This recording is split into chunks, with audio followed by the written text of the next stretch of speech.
Hello everyone, जय हिंद, वंदे मातरम, जय श्री राम। जय श्री सिया राम, नमस्कारम। आशा करते हैं कि आप सभी से कुशल होंगे। आज की यात्रा हमारी आरंभ होती है सुंदरनगर से। तो अभी हमें सुंदरनगर चतुखड़ी ललित चौक के पास। आज ऐसे ही मन में विचार उत्पन्न हुआ क्यों ना दशहरे का अवलोकन किया जाए। तो अचानक से कार्यक्रम बना है, तो देखते हैं कि आगे आपको प्राकृतिक वातावरण से अवलोकन करवाएंगे वातावरण का। तत्पश्चात कहाँ कहाँ हम गए हैं और किन किन चीज़ों को हमने आज एक्सप्लोर किया है इसके बारे में जरूर आपको बताया जाएगा। तो हमारे साथ बने रहिए।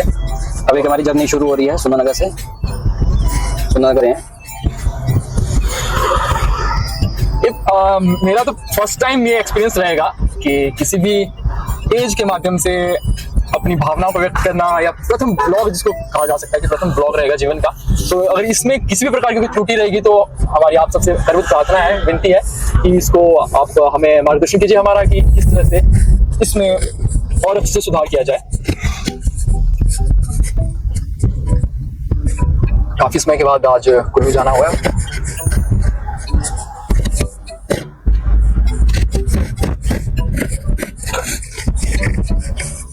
ये हमारी सुंदरनगर पोंग फ्लाईओवर के पास से हमारी जर्नी शुरू हो चुकी है।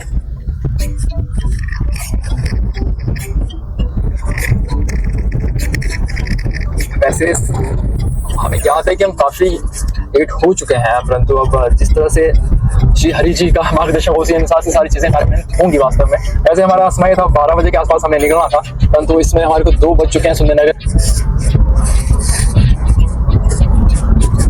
लगभग 4 बजे तक हम कुल्लू पहुंच जाएंगे, उम्मीद यही है, अगर ट्रैफिक ना हुआ।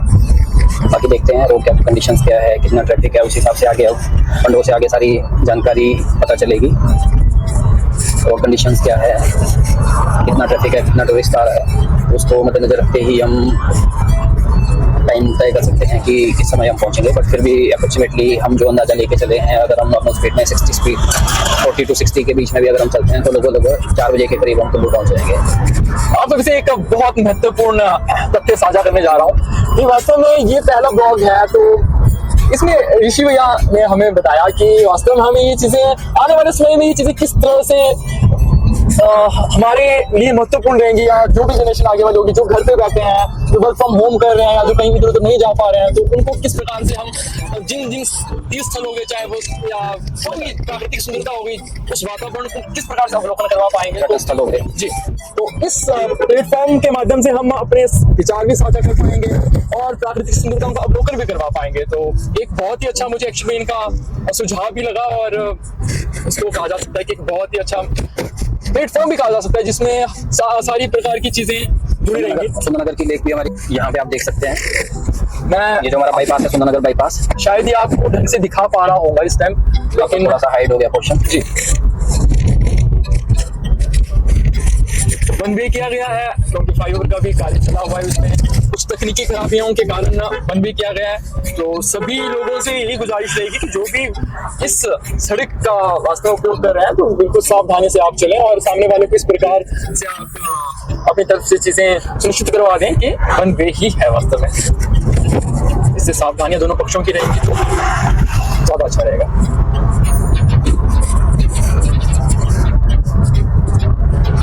वास्तव में गत दिवस से हमारा कार्यक्रम सुनियोजित हमने कर चुके थे गत दिवस से, परंतु सुबह कुछ और कार्यक्रम को हमने मद्देनजर रखते हुए इस कार्यक्रम को थोड़ा स्थगित कर दिया था, परंतु अंत तो जा रहे हैं। अब देखते हैं कि किस में हम कुल्लू पहुंच पाएंगे। वास्तव में हमने तो 1.5 से 2 घंटे का समय लेके हम चले हैं, उसमें कितना समय हमें लग जाएगा, परंतु निर्भर करता है कि किस प्रकार से ट्रैफिक होगी रास्ते में, किस प्रकार के रास्ते हैं, क्योंकि इस बार बरसात के कारण सड़क मार्ग भी काफी जगह अवरुद्ध भी रहे हैं और वन वे काफी जगह पे किए गए हैं। तो उसके अनुसार देखते हैं किसमें हम कुल्लू पहुंच पाएंगे, लेकिन हमने 1.5 से 2 घंटे का समय हमने वैसे निर्धारित कर लिया। ये हमारे पास सामने धौलाधार की पहाड़ियां दिखाई दे रही है। जी, तो धौलाधार की पहाड़ियों का अवलोकन हम आपको वास्तव में या तो करवा पा रहे हैं ढंग से या नहीं, आप कृपया जरूर हमें बताएं, लेकिन कोशिश हमारी यही है कि आप जरूर इसका अवलोकन करवाएं। बहुत सुंदर प्राकृतिक सौंदर्य। और थोड़ा सा आपको ये भी बताना चाहते हैं, ये सुंदरनगर बाईपास में जो है स्पीड लिमिट को फॉलो जरूर करें। खाने पे जो है चलान भी किए जा रहे हैं, तो आपको ऑटोमेटिक कंप्यूटर जनरेटेड चलान जो है वो भी आपको आ सकते हैं। स्पीड लिमिट को बना के रखें। जी जी जी, क्योंकि यहाँ पर अभी 2 हफ्ते पूर्व ही हमारा चलान हुआ था, ओवर स्पीड का चलान हुआ था। तो कृपया आप सारी जो चीज़ें आपको निर्धारित की गई, गाइडेंस जो निर्धारित की गई हैं सरकार के द्वारा, उसको जो अनुपालन उनकी करें।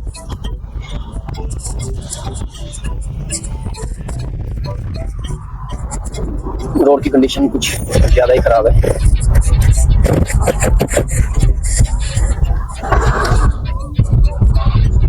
इस बार एक्सेस बारिश के चलते आप देख सकते हैं जो धान की फसल थी हमारी, वो भी आप इससे घास से पता लगा सकते हैं कि कितनी खराब हो गई थी पानी से, ज़्यादा पानी मिलने से। जी, जो धान की फसल का इस बार अंदाजा इस प्रकार से लगा जा सकता है कि अभी जो धान खेत में हैं, जो खड़े हुए हैं, वास्तव में जो फसल हमारी खड़ी हुई है, तो बिल्कुल उसका रंग काला हो चुका है। एक्सेस बारिश की वजह से रंग काला हो चुका है। कुछ धान अभी भी जो फसल की कटाई कर रहे हैं वास्तव में, तो वहाँ पे अभी भी पानी है, खेतों में पानी है अभी भी। हमें हमारे गाँव से जो हमें लोगों के माध्यम से जानकारी प्राप्त हुई है, लेकिन हमारे खेतों में इस प्रकार की कोई चीज़ें नहीं है अभी तक जो हमने मद्देनजर जिन चीज़ों को हमने अवलोकन किया है जाके खेतों में, तो उस प्रकार से ऐसा कुछ नहीं है, लेकिन अन्य लोगों से हमें जानकारी प्राप्त हुई है।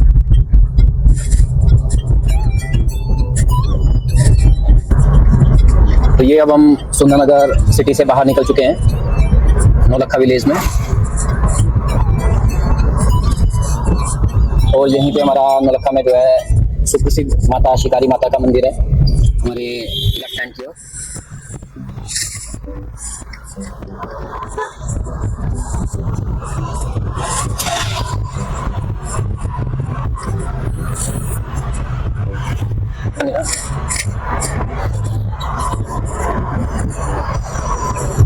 तो देखिए, अगर मैं बताना चाहूँ तो लेफ्ट साइड जो है हमारी रनिंग लेन रहती है और राइट साइड जो है ओवरटेकिंग लेन होती है। जैसे ही हम ओवरटेक करते हैं तो उसके बाद हमें पुनः लेफ्ट लेन में आना होता है। बहुत सारे हमारे भाई बंधु क्या करते हैं, राइट साइड से ही ओवरटेक करते हैं और राइट साइड चले रहते हैं, बट यूजुअली हमें जो है लेफ्ट लेन को फॉलो करना रहता है।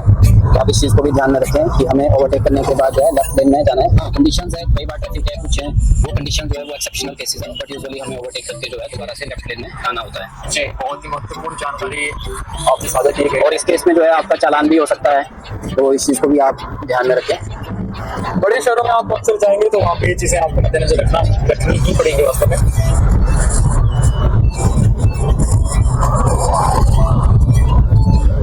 ये अभी हम भोर नाम की जगह पे पहुंच चुके हैं।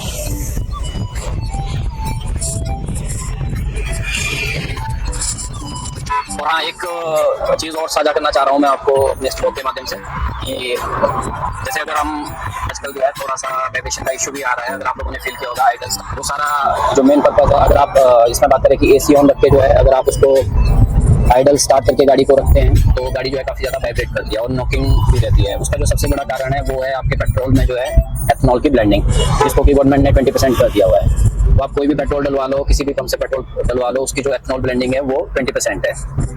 तो जिसकी वजह से क्या है, हमारी गाड़ियों की माइलेज भी ड्रॉप हुई है और उसी के साथ साथ जो है गाड़ी में वाइब्रेशन वाला जो इम्पैक्ट है वो भी सामने आ रहा है।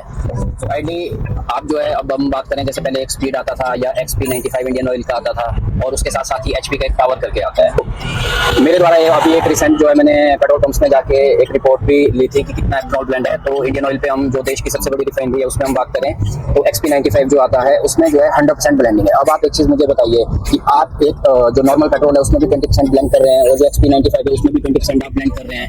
और अगर हम बात कर रहे हैं जो नॉर्मल पेट्रोल आपका है वो 94-95 रुपीज़ पर लीटर है और उसी के साथ साथ जो आपका XP95 है वो 101-102 रुपीज़ पर लीटर है। तो जब इसमें आप लोग एथनॉल ब्लेंडिंग जो है, मतलब गवर्नमेंट से मेरा ये क्वेश्चन है, जब एथनॉल ब्लेंडिंग हमारी 20% है तो प्राइस वेरिएशन इतनी क्यों है? अब वैसे ही अगर हम इसमें बात कर रहे हैं, हिमाचल की बात कर रहा हूँ, हर एक स्टेट में जो है डिफरेंट है। अब इसके बाद जैसे अगर हम इसकी बात करते हैं हिंदुस्तान पेट्रोलियम की या भारत पेट्रोलियम की, तो भारत पेट्रोलियम में जो आपका नॉर्मल पेट्रोल है उसमें 20% है और जो उसका स्पीड आता है, तो स्पीड पे बात करें हम तो स्पीड पे 12% जो है एथनॉल ब्लेंडिंग है भारत पेट्रोलियम के पेट्रोल पंप्स पे। अब उसके बाद जो है हिंदुस्तान पेट्रोलियम की हम बात कर रहे हैं, तो हिंदुस्तान पेट्रोलियम में जो आपका पेट्रोल की प्राइसिंग है वो एथनॉल की जो ब्लेंडिंग है वो 20% है नॉर्मल पेट्रोल में। अब उसके अलावा अगर हम बात कर रहे हैं जो आपका पावर आता है, तो पावर में भारत पेट्रोलियम हिंदुस्तान पेट्रोलियम ही इकलौता ऐसा पेट्रोल पंप पेट्रोल ऑर्गेनाइजेशन बोल सकता हूँ मैं हिमाचल में जो 5% एथनॉल ब्लेंडिंग के साथ जो है पेट्रोल दे रही है। बट हाँ, एक चीज़ ये भी है कि आप चाहे स्पीड डलवा लो, पावर डलवा लो, चाहे वो, और मेजरली मुझे कोई ऐसा माइलेज में कोई इम्पैक्ट नहीं फील हुआ कि हाँ कोई ज़्यादा डिफरेंस है, कोई ज़्यादा वेरिएशंस है। बट हाँ, जो एक पावर की बात करूँ, पावर मैंने यूज़ किया, पावर मैंने लगभग 2-3 महीने मैंने पावर ही डलवाया गाड़ी में HP का। हाँ, उससे एक चीज़ थी कि जो नॉकिंग वाला इशू था वो मुझे फेस नहीं करना पड़ा। अब जिनकी भी गाड़ियां 2020 से पहले की हैं तो उन लोगों को जो है आइडली अगर वो लोग इस चीज़ को सेंस करना चाहते हैं, फील करना चाहते हैं, तो वो अपनी गाड़ी को आइडल स्टार्ट करके एसी ऑन करके एक बार जो है वो देख के उनको खुद फील हो जाएगा कि गाड़ी जो है जैसे सांस फूट रही है, उस तरीके से गाड़ी की भी जो है सांस फूट रही है, ऐसा हमको फील होता है। तो अभी हम जो है अपनी जर्नी कंटिन्यू करते हुए अभी हम नागचला नेर चौक बाईपास पे हैं। तो अभी हम नागचला पहुंचने वाले हैं। तो आप देख सकते हैं कि कितना प्यारा फोर लेन है यहाँ पे, बहुत ही सुंदर और मनमोहक विहंगम दृश्य यहाँ पे देखने को मिल रहे हैं हमें। तो मैं आशा करता हूँ आप लोग भी इस चीज़ को एंजॉय कर रहे हैं, एंजॉय करेंगे। बहुत ही महत्वपूर्ण जानकारी आपने साझा किया वास्तव में। तो एक की ब्रांडिंग हमारे पेट्रोल में नहीं लेकर उसके बहुत ही सुंदर अच्छे आपने सबके साथ साझा किया होगा। और हाँ, अगर आपने एथनॉल के बारे में पता करना है कि कितनी ब्लेंडिंग एथनॉल में हो रही है तो आप एक सिंपली क्या कर सकते हैं, 2 लीटर की एक पानी की बोतल ले लो, उसमें जो है लगभग 1 लीटर पेट्रोल डाल दीजिए और उसके साथ ही साथ आप क्या कर सकते हैं 100 ml पानी लेके उसमें आप जो है कोई कलर मिक्स कर दीजिए पेट्रोल पानी में। अब आप क्या करोगे, आप पेट्रोल को उसमें बोतल में डालोगे, उस पानी को उसमें डालोगे, शेक करोगे, तो थोड़ी देर शेक करने के बाद क्या होगा, जो एथनॉल होगा वो पानी से अलग हो जाएगा। तो उसमें जो है आप उसकी परसेंटेज जो है वैसे भी निकाल सकते हैं कि कितना एथनॉल जो है आपके पेट्रोल में है, तो वहाँ से भी आप उसकी एथनॉल की क्वांटिटी जो है वो पता लगा सकते हैं। तो ये भी आपके पास एक सेक्टर है जिसकी हेल्प से आप ये चीज़ें पता कर सकते हैं। अभी हम बगला पहुंच चुके हैं। तो यहाँ से कुल्लू का सफर रह जाता है 73 किलोमीटर का।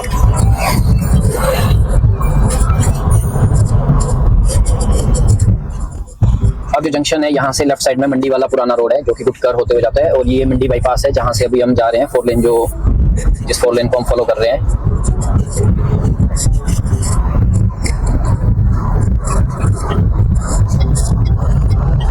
आप देख ही सकते हैं बहुत ही खूबसूरत और मनमोहक दृश्य।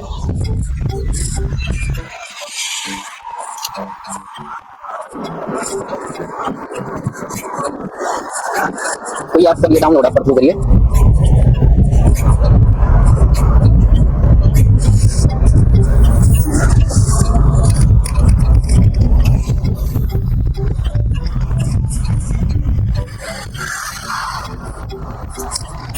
बहुत ही खूबसूरत और मनमोहक नजारा। मौसम की बात करें, मौसम भी इतना सुहावना, मन को मोह लेने वाला, ना ज़्यादा गर्मी ना ज़्यादा ठंड। और हाँ, हिमाचल में बात करें तो आज तो सुबह शाम जो है काफ़ी ज़्यादा ठंड हो चुकी है।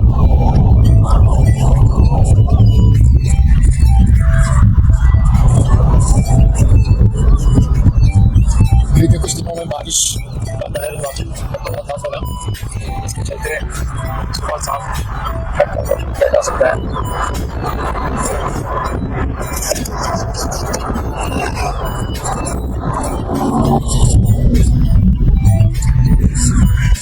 ध्यान किधर है, ध्यान इधर है।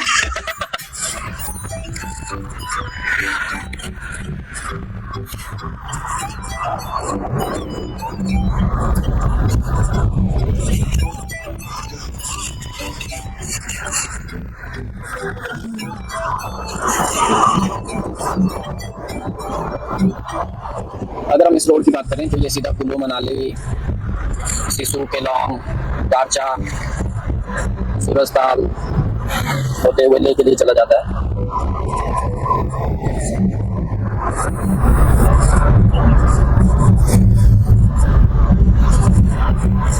नदी कंडीशंस की आज बात की जाए तो बहुत ही मनमोहक का वातावरण आज का हुआ है और खिली धूप है।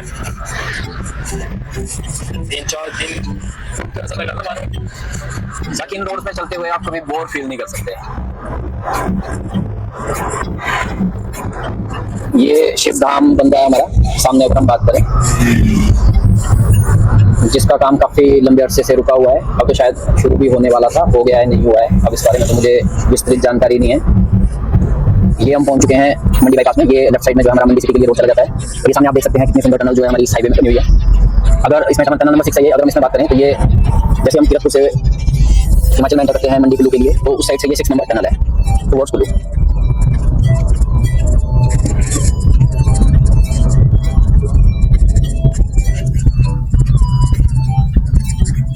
मंडी से कुल्लू की और जो भी टनल बनी हुई है तो वो जिसको बोलते हैं पेंशन स्टोरी तो काफी ज्यादा अच्छा है। मनमोहक सी टनल बनी हुई है। बाकी जैसे हम किरतपुर से सुंदरनगर तक के बीच में बात करें तो वो टनल जो है वो इतनी ज्यादा सुंदर और मनमोहक नहीं है। जैसे हम देख सकते हैं सिटी के बीच का एरिया है, तो देख सकते हैं किस तरीके की यहाँ व्यू है, कितना प्यारा दृश्य है। अभी हम देख सकते हैं बगल जी गाड़ी चला रहे हैं।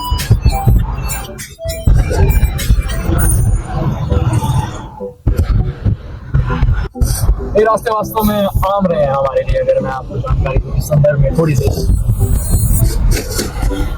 तो ये हमारा रोपवे आ चुका है टंडो से माता बगलामुखी मंदिर के लिए। तो आप देख सकते हैं ये सामने हमारा माता बगलामुखी का मंदिर है, छोटी सी चौंकी हमें दिखाई दे रही है।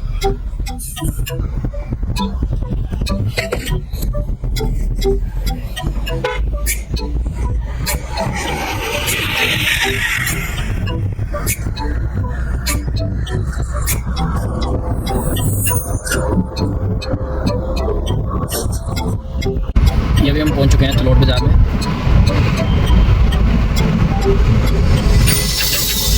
कैसा दिखता है हमारा तलोट बाजार।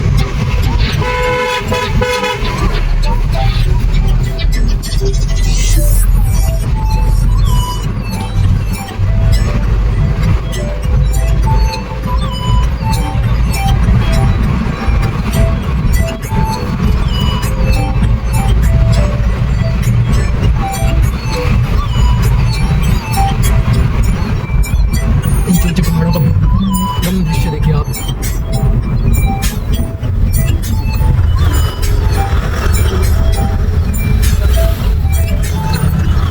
ये हमारा महर्षि मार्कंडेश्वर जी का मंदिर।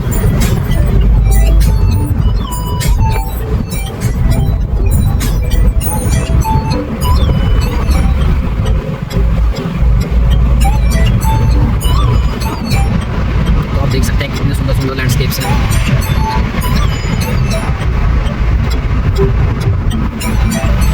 अब देखिए जिस पॉइंट पे हम पहुंचे हुए हैं यहाँ पे ये हमारी और टनल है और ये जंक्शन भी है। यहाँ से राइट साइड के लिए अगर हम बात कर रहे हैं जैसे कि आप देख पा रहे हैं तो यहाँ से राइट साइड के लिए जो है आपका GHNP great Himalayan national park हुआ, बंजार हुआ, जिब्बी सोजा होते हुए हमारा रामपुर के लिए भी ये रोड राइट साइड से निकल जाता है। और उसी के साथ साथ जो है जैसे आपको मैं बताना चाहता हूँ कि जो GHNP है ग्रेट हिमालयन नेशनल पार्क वो हमारी यूनेस्को वर्ल्ड हेरिटेज साइट भी है।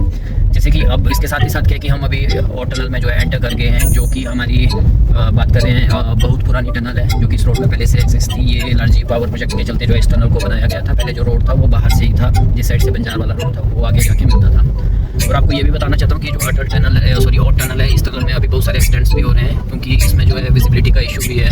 तो मैं आप लोगों से ये भी उम्मीद करता हूँ कि आप आएँ तो इस टनल में थोड़ा सा स्लो ही चले क्योंकि यहाँ पे जो है विजिबिलिटी काफ़ी कम हो गई है, काफ़ी ज़्यादा पोल्यूटेड है। और बाकी बात करें तो पानी का रिसाव भी बहुत ज़्यादा जगहों पे इस टनल में हो रहा है, तो जिसके चलते जो है ब्रेक्स भी प्रॉपर नहीं लग पाती है।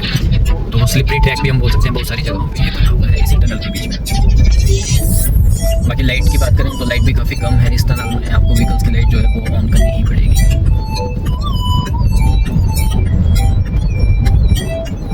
एक तरीके से हम ये भी बोल सकते हैं कि जो बेहतरीन इंजीनियरिंग का नमूना है वो हिमाचल में बहुत भले समय में जो है पेश किया गया है। जैसे कि आप देख सकते हैं ये लगभग 3 किलोमीटर की ये टनल है।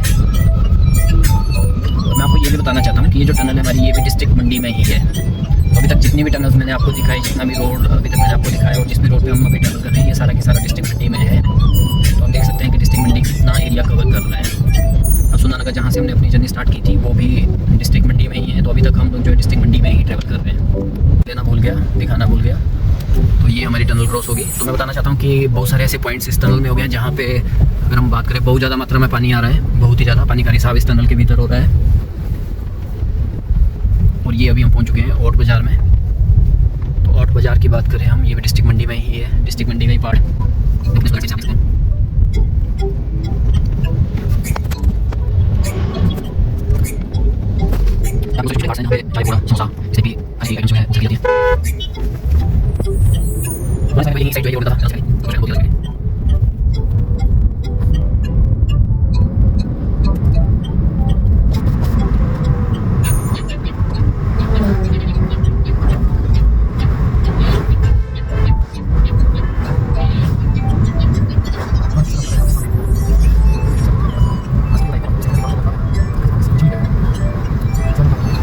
हैं यहाँ से जो है नहीं किलोमीटर सॉरी 4 किलोमीटर जी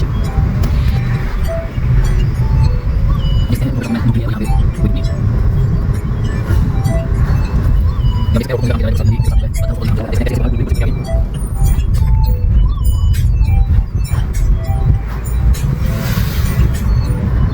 बस के बाद आगे चलेंगे हम आगे बढ़ते हैं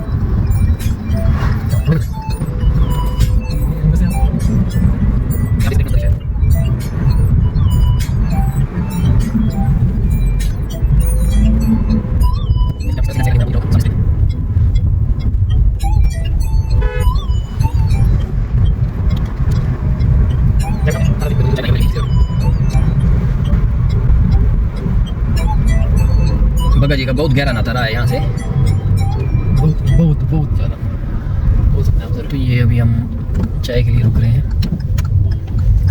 देख सकते हैं आप।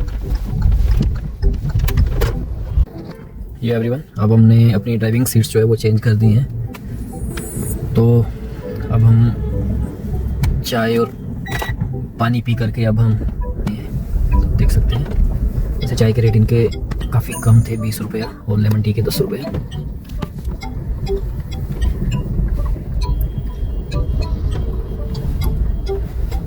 मैं आपको एक चीज़ और बताना चाहता हूँ कि अभी तक भी हम डिस्ट्रिक्ट मंडी में ही हैं, जैसे मैं पहले भी बता चुका हूँ। जैसे डिस्ट्रिक्ट कुल्लू में हम एंटर करेंगे मैं आपको बता दूँगा।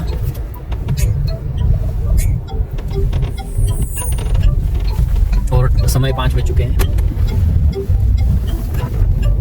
अगर रास्ते में ट्रैफिक जाम ना होता और सड़क का काम नहीं चला होता तो डेफिनेटली, और अगर हम चाय पीने के लिए भी नहीं रुकते तो डेफिनेटली हम 5 बजे अभी तक जो है कुल्लू काफ़ी समय पहले के पहुंच चुके होते।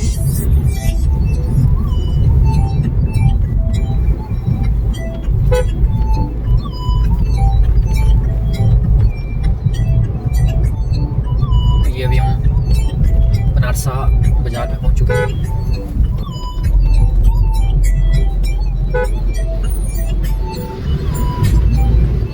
चाय पी उस जगह को बनारसा नाम से जाना जाता है। ये कोई दाम नहीं है, टॉपिक है और तक ये बहुत है तक के भाई भाई कोई वाली चीज है कि आप इसके हमारी ऐसे वो कौन सी भी इसके अंदर निकल जाता है। ये आप को पता है इसके भी थोड़ी चीजें साइड में है।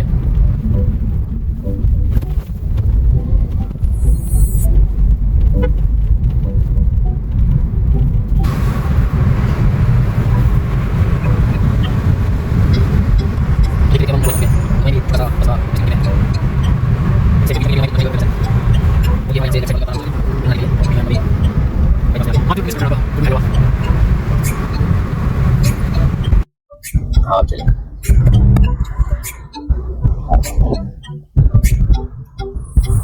ये हमारी टनल नंबर 7।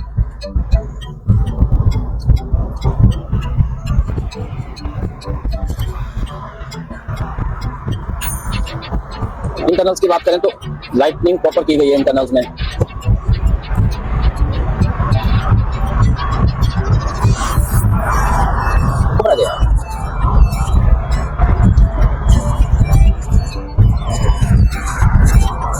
अभी हम आपको पठानकोट मंडी 4 लेन का जंक्शन पॉइंट भी बताने वाले हैं। ये अभी हम सॉलीखंड से आगे बिंद्रावनी में पहुंचे हैं। जैसे आपको दिखाया जा रहा है, ये सामने पठानकोट मंडी 4 लेन का काम चला हुआ है। यहाँ सामने से जो हमारा पुल बन रहा है ब्यास नदी के ऊपर से, जो कि हमारा यहाँ बिंद्रावनी में निकल रहा है। ये आप देख सकते हैं, ये हमारा जंक्शन बनने वाला है पठानकोट मंडी नेशनल हाईवे का, चंडीगढ़ मनाली नेशनल हाईवे के साथ। इस रोड की बात करें, इस रोड का काम वैसे काफी जोर शोरों में चला हुआ है। इस बार बरसात ज्यादा लंबी रही, अदरवाइज ये काम जो है ऑलमोस्ट फिनिशिंग की ओर होता।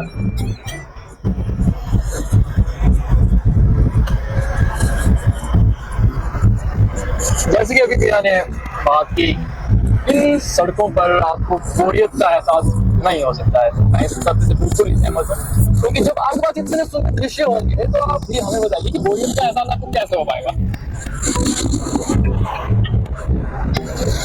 साथ में प्यास जी चलते हुए अभी प्यास जी का दीदार हम आपको आगे करवाएंगे। वैसे ये कुल्लू मनाली तक साथ साथ ही रहेगा। व्यास नदी का वैसे पौराणिक नाम जो है वो बिपाशा है। जो व्यास नदी हमारी ये रोहतांग के नीचे व्यास कुंड से शुरू होती है। महर्षि व्यास जी के नाम से इसका नाम हुआ है व्यासपुरा।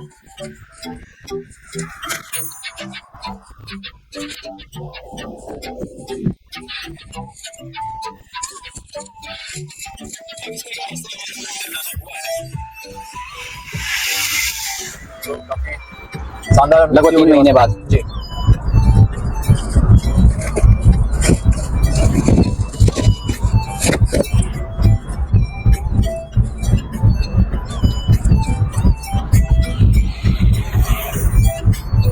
जैसे आप देख सकते हैं रोड में किस तरीके से खड़े पहाड़ों को ही काट दिया हुआ है।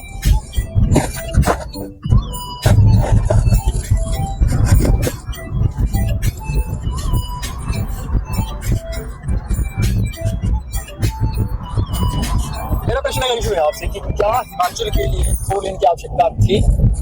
देखिए, वर्तमान की परिस्थितियों को मद्देनजर रखते हुए 4 लेन की आवश्यकता तो थी, पर अगर हम बात करें जो हिमाचल की भौगोलिक परिस्थितियां हैं जी, उनको मद्देनजर रखते हुए 4 लेन्स को बनाने का एक पूरा प्रॉपर पैटर्न फॉलो होना चाहिए था, जिसमें हिमाचल के जो भी कंपनीज काम कर रही हैं हिमाचल में वो ऑलमोस्ट बाहर की कंपनीज हैं। तो उनको अगर हम बात करें, जियोग्राफिकल कोई आइडिया नहीं होता है पहाड़ों के बारे में, ना उन्होंने स्टडी किया हुआ है, ना उनको इतना ज़्यादा पता है। स्टडी उन्होंने किया होगा बट वो इतने ज़्यादा फेमिलियर नहीं होते। अब देखिए, सबसे बड़ी बात क्या है कि जैसे हम लोग बचपन से यहीं पे इन्हीं पहाड़ों में रहे, हमें यहाँ का पता है कि ये पहाड़ कैसे समझते हैं। जैसे इसका एक छोटा सा एग्जाम्पल देता हूँ, बाहर का कोई बंदा आता है प्लेन एरिया का तो वो हिमाचल में डर जाता है, हिमाचल के पहाड़ों को देख के, ऊंचाई को देख के। और हम अगर बात करें, हम पहाड़ों के किसी भी कोने में चले जाते हैं, इसका सबसे बड़ा कारण क्या है? क्योंकि हम फेमिलियर है नेचर के साथ, इन पहाड़ों के साथ। तो यहाँ के इंजीनियर्स अगर होते हैं जिन्होंने जियोलॉजिकली इस चीज़ को स्टडी किया हुआ है, और वही लोग जो है जैसे जो DPRs बनती हैं और जो वर्क एग्जीक्यूशन जिन कंपनीज के पास रहती है, जिन्होंने इस काम को, कंस्ट्रक्शन वर्क को फॉलो में लेना होता है, तो वो अगर यहाँ के स्पेशलाइज्ड इंजीनियर होंगे और टेक्निक्स को ऐसे यूज़ करें जो इन पहाड़ों के साथ खिलवाड़ ना करें। अब आप देख सकते हैं कि जैसे इन पहाड़ों में वर्टिकल कटिंग की गई है, तो मेरा मानना ये है कि कटिंग करना सॉल्यूशन नहीं है। आपके पास ऑप्शन थी, आप जितना पैसा लगा रहे हैं फंड थोड़ा ज़्यादा इंक्रीज करके आप एलिवेटेड रोड्स बना सकते थे, जहाँ पे आपको, अब एलिवेटेड रोड्स का क्या था, 1 on 1, एक रोड के ऊपर दूसरा रोड, या एक स्टेप के ऊपर, जैसे ये हमारा रोड अभी एक जगह पे चला हुआ है और इससे थोड़ा सा ऊंचाई के ऊपर जो है दूसरा रोड रहता, तो वो ज़्यादा बेनिफिशियल था हिमाचल के लिए। क्योंकि उसमें जो है अगर हम बात करें लैंडस्लाइड होना जो है वो कम हो जाता है, क्योंकि उसमें चांसेस कम हो जाते हैं। सबसे बड़ी बात है कि इतने बड़े बड़े पहाड़ों को काट दिया गया है। अब इन पहाड़ों को हम लोग क्या सोचते हैं कि हम रिटेन कर देंगे, रिटेन वॉल देके, डना देके, ये क्या इतना सस्टेन कर लेंगे? क्योंकि इस पहाड़ का जो सरचार्ज रोड है, अब पानी, जैसे बरसात की बात करें तो बरसात में पानी एक्सेस, इस बार तो बरसात भी ज्यादा हुई है, बट पहाड़ों में मिट्टी में नमी आ रही है, पानी आता है, उसको निकलने के लिए तो सोर्स चाहिए ना। पहाड़ों में क्या है, पानी स्टोर हो रहा है, अब आप कटिंग कर रहे हैं, अब आप उसमें आपने रिटेन भी कर लिया, अब उस पानी को निकलने के लिए एक प्रॉपर जगह नहीं बची, तो जिसकी वजह से क्या है, वो पानी अंदर ही अंदर भर जा रहा है, फिल हो जा रहा है। अब उसको निकलने के लिए वो क्या करेगा? जब वो एक्सेस पानी भर जाएगा तो फिर क्या होगा? ब्लास्ट ही होगा। ब्लास्ट मतलब वो उन पहाड़ों को साथ ही लेके चला जाएगा। मैं आपके साथ, तो इसलिए मेरा मानना ये है कि हिमाचल को 4 लेन की जरूरत तो है, हम भी मानते हैं, ठीक है, वर्तमान की स्थितियों को देखते हुए, ट्रैफिक को देखते हुए, सेना के लिहाज से। पर मेरा मानना ये है कि इतनी ज्यादा खड़ी कटिंग करने से अच्छा था क्यों ना हम एलिवेटेड रोड्स की ओर जाते, क्यों ना हम टेक्नोलॉजी का यूज करके, हाँ टनल्स भी हम बनाते बट इको फ्रेंडली मोड के साथ हम बनाते। अब वो देखो, इस बारे में ज्यादा जानकारी मैं साझा नहीं कर सकता क्योंकि इसके लिए हमारे सरकार जो है, सरकारें बहुत ज्यादा समझदार हैं, तो इस चीज में ज्यादा टिप्पणी नहीं मैं कर सकता। पर मेरा मानना यही है कि जो ये हमारे पहाड़ है, हमारे दिल की तरह ये है। अगर पहाड़ों की बात करें तो पहाड़ों से मुझे याद आया, वास्तव में हिमाचल प्रदेश देवभूमि का दर्जा दिया गया है, क्योंकि आदिकाल में जब देखिए वहाँ पार्वती जी का जन्म स्थान और हमारे देवाली महादेव जी यहाँ के जमाई माने जाते हैं, भरतराज हिमालय जी वास्तव में ये है, और मैनाक जो उनकी पत्नी थी। तो उस माध्यम से दृष्टिकोण से अगर देखा जाए तो पर्वतों के साथ वास्तव में मैं भी ये कहूँगा कि अजीबो गरीब कृत्य किया गया है वास्तव में। तो अब धार्मिक दृष्टिकोण से भी अगर देखा जाए तो देखिए, मेरा मानना ये भी है कि जिस तरीके से समय परिवर्तित हो रहा है, एडवांसमेंट हो रही है, टेक्नोलॉजिकली एडवांसमेंट हो रही है, उन सारी चीज़ों को मद्देनजर रखते हुए उसके आधार के ऊपर टेक्नोलॉजिकली एडवांसमेंट भी जरूरी है। हम इसको भी नहीं नकार सकते कि एडवांसमेंट जरूरी नहीं है, बट हाँ हमें कुछ प्रिकॉशनरी मेजर्स, हमें नहीं, ये अगर एक गवर्नमेंट लेवल के ऊपर ये सारी चीज़ें होंगी, क्योंकि as an individual it is not possible कि हर कोई जो है उन रूल्स को फॉलो करेगा। अगर मैं कोई रूल बना देता हूँ और कोई फॉलो करेगा तो इट इज़ नॉट पॉसिबल। तो इसके लिए जो है गवर्नमेंट को सामने आना चाहिए और गवर्नमेंट को रूल फॉर्म्स करने चाहिए। हाँ, अब पूरा भारतवर्ष एक है, अब हम यहाँ के हैं, तो हम अगर महाराष्ट्र चले जाते हैं, पंजाब चले जाते हैं, दिल्ली चले जाते हैं, तो हमारा भारत है, हम कहीं भी जा सकते हैं। वो लोग भी, वहाँ के लोग भी यहाँ आ सकते हैं। क्यों? क्योंकि वो भारतवर्ष के निवासी हैं, वो आए, हम भी जा रहे हैं। बट हाँ, हमें थोड़ा सा यहाँ की जो भी हिस्ट्री, बायोग्राफी, उस चीज़ को स्टडी करते हुए और थोड़ा सा एक अपना घर समझ के जो है, हमें हर एक जगह को ट्रीट करना चाहिए, हर एक एरिया को ट्रीट करना चाहिए, जिससे वहाँ की गरिमा भी बनी रहे। अब जैसे हम बात कर रहे थे कि ये जो पहाड़ है, अब जैसे सबसे बड़ी बात क्या है कि भगवान भोलेनाथ जी की, अब शंकर भगवान की बात करें तो उनका तो मेन वास्ता ही पहाड़ों से है। अब हिमाचल में बात करें हम, तो पूरे विश्व में 3 कैलाश जो है वो सिर्फ और सिर्फ हिमाचल में ही है, जिसमें से मुख्यतः श्रीखंड महादेव जी हुआ, जो कि जिला कुल्लू में है, किन्नर कैलाश हुआ, जो डिस्ट्रिक्ट किन्नौर में है, और तीसरे हमारे मणिमहेश जी, जो चंबा में स्थापित है, और जो चौथा हमारा कैलाश है वो हमारे नेबर स्टेट उत्तराखंड में है, ओम पर्वत के नाम से अगर हम बात करें। तो देखिए, सबसे बड़ी बात क्या है कि हिमाचल और उत्तराखंड जो है ये ऑलमोस्ट एक ही टाइप की स्टेट है, एक ही इनकी जियोग्राफिकली कंडीशन जो है, मतलब जियोलॉजिकली अगर हम बात करें तो इनका जो कंडीशन है वो ऑलमोस्ट सिमिलर है, कोई चेंजेस नहीं है इसमें। तो हिमाचल हुआ, उत्तराखंड हुआ, तो हिमाचल उत्तराखंड इट मीन ये सिमिलर है, तो इसमें कोई डिफरेंस नहीं है। क्योंकि किसी टाइम में अगर हम बात करें, बहुत पुराने टाइम में, तो इनको पहाड़ी राज्य जो है, मतलब ये एक ही टेरिटरी में काउंट किया जाता था एक तरीके से। तो अब उसके बाद अगर हम बात करें, पांचवा जो हमारा कैलाश है वो है तिब्बत में। अगर हम बात करें, चाइना ऑक्युपाइड तिब्बत हम बोल सकते हैं, तो तिब्बत में हमारा जो है कैलाश मानसरोवर के नाम से है। तो ये हमारे पास 5 कैलाश हैं। तो आप देख सकते हैं कि मुख्यतः जो हमारे 3 कैलाश हैं वो हिमाचल में ही आ रहे हैं, चौथा हमारा उत्तराखंड में आ रहा है। तो ये जो हिमाचल है ये देवभूमि के नाम से जाना जाता है। अब अगर हम बात करें पांडवों के टाइम की बात करें, तो पांडवों ने जो है अपना बहुत सारा समय जो है वो हिमालय में व्यतीत किया हुआ है।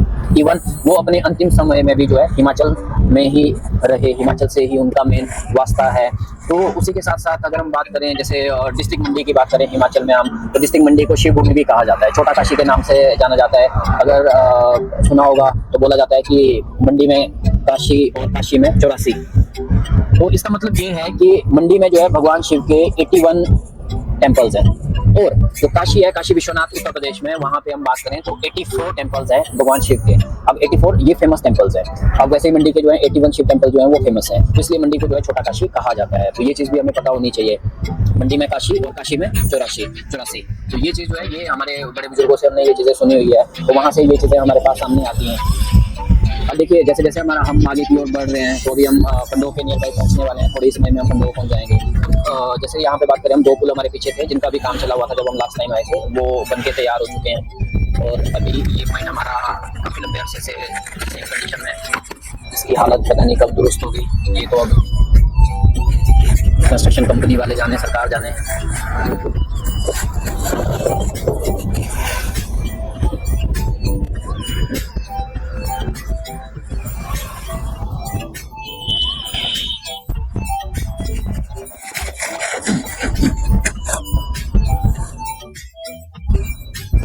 काफी लंबा अरसा हो गया इस रोड को बनते बनते।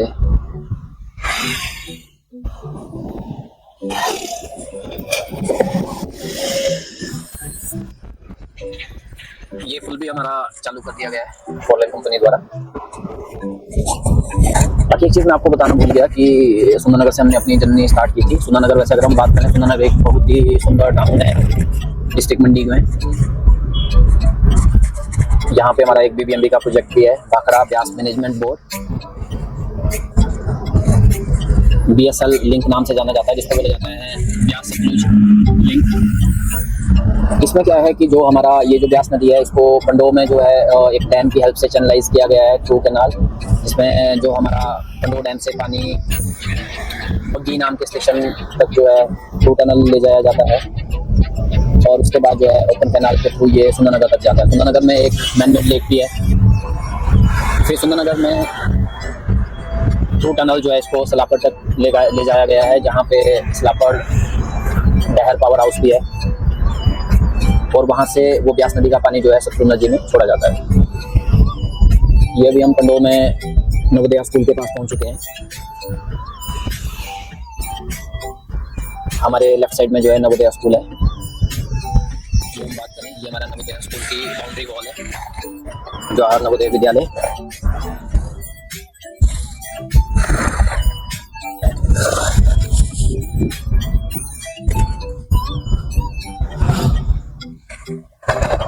आज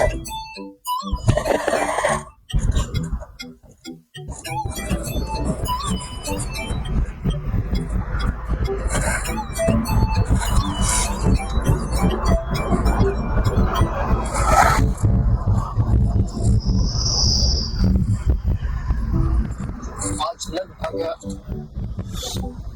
हम 5 मिनट और सुंदरनगर से कटोर के लगते हैं।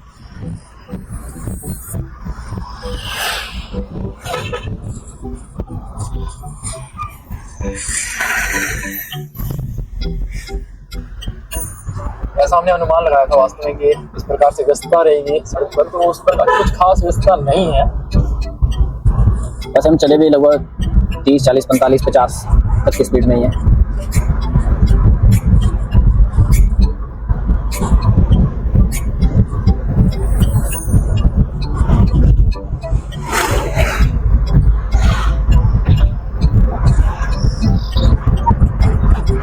यहाँ हमारा मंदिर रोके यहाँ पे सेंटर में हम इस ओपन बात करें तो ये हाथ में इसको नीचे जाके रखा है ये मतलब लोग हम करते हैं ये मैंने बताया है तो मेरा बाद में बताऊंगा अब इसके बाद मैं ये नंबर देखा अब हमारे पास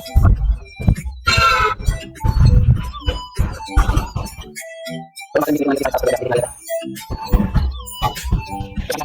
कि हम वैसे करते हैं अब ये वाला लगे मैं आपको दिखा रहा हूं ये वाला आप ये वाला हम लोग करेंगे ये वाला कर सकते हैं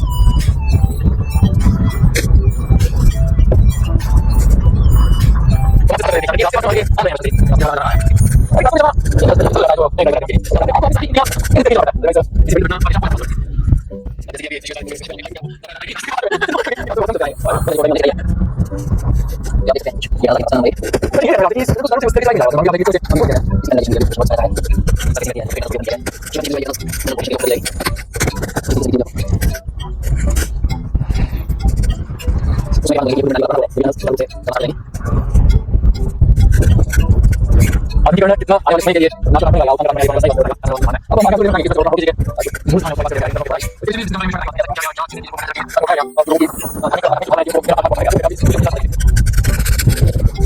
मेरा हमारा अभी के मैंने कहा ये जल्दी के हम समझ लगा और ये है ये मेरा कि हमारा हम ये समझ लगा वो हम कहा तो उसी से वहां से हमारे निकल गया वो किसी ने किया तो काफी साथ के साथ समझ गया अब जैसे समीकरण बात करने को मिला है वो समझ है इसलिए कि सारा क्वेश्चन छोटा वो पूरा समझ लगा तो इसलिए जो है मेरे को मैं समझ गया है पता है कि मेरा किसी को तो ये मुझे बोलने का भाई आपको नहीं पता नहीं ये बोलने का मैं नहीं बोलूंगा जब तक हम ये किसी को था तो ये नहीं तो उसे पता है मुझे कोई पासवर्ड देना तो उसे याद नहीं होगा उसका क्या है ये लोग बहुत ज्यादा इसमें पासवर्ड फिर उसके लिए मैंने समझ गया है और मेरे लिए ये वाला नहीं और दूसरी उसके बाद नहीं आगे चलता है मुझे ज्यादा करने के लिए इसके बाद में मैं इसके बारे में समझ लीजिए इसलिए क्या है कि इस बात की बात करें तो जो पार्टी को सानी को अपने अंदर से भाई इसलिए क्या है चाहिए और ये बहुत समझ लिया तो इसलिए तो हम समझ गए तो चाहिए बड़ी तो मेरी अभी से बात है तो मेरे को यहाँ पे हमारी स्पेशल मास्टर जी को बताना है मां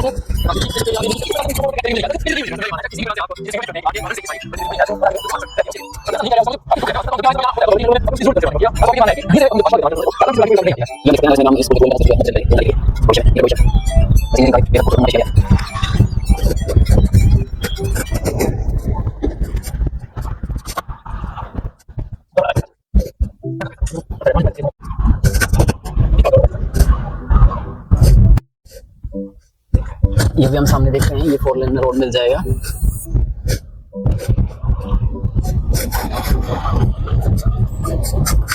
रोड की स्थिति बहुत जगह पे वैसे खराब भी है काफी सारे गड्ढे हैं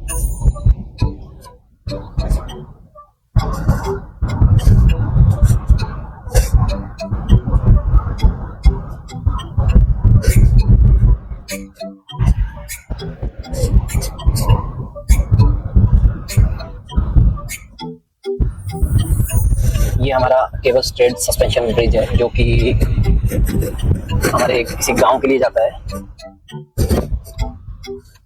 यहाँ पे लिखा हुआ है यहाँ पे गाड़ी खड़ी करना मना है लेकिन बंदे बैठे हुए हैं यहाँ से हम माता रानी के मंदिर के लिए जाएंगे नीचे वाले रोड से बाद में हम पुनः वापस आकर के इसी रोड को फॉलो करके राइट साइड मुड़ के कुल्लू मनाली वाला रोड पकड़ेंगे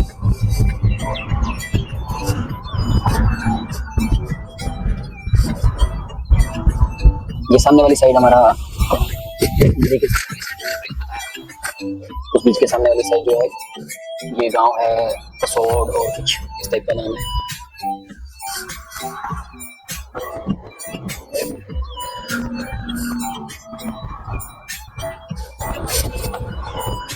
ये हमारा पुराना कुल्लू मनाली रोड था। सबसे बड़ी दुख की बात तो ये है कि प्रशासन ने इस रोड को मेंटेन करना भी उचित नहीं समझा है। कम से कम इसको माता हामुकी के मंदिर तक तो सुचारू रूप से व्यवस्थित किया जा सकता था। ये सामने हमारा हनुकी माता का पुराना मंदिर है और आप देख रहे होंगे सामने वाली पहाड़ी में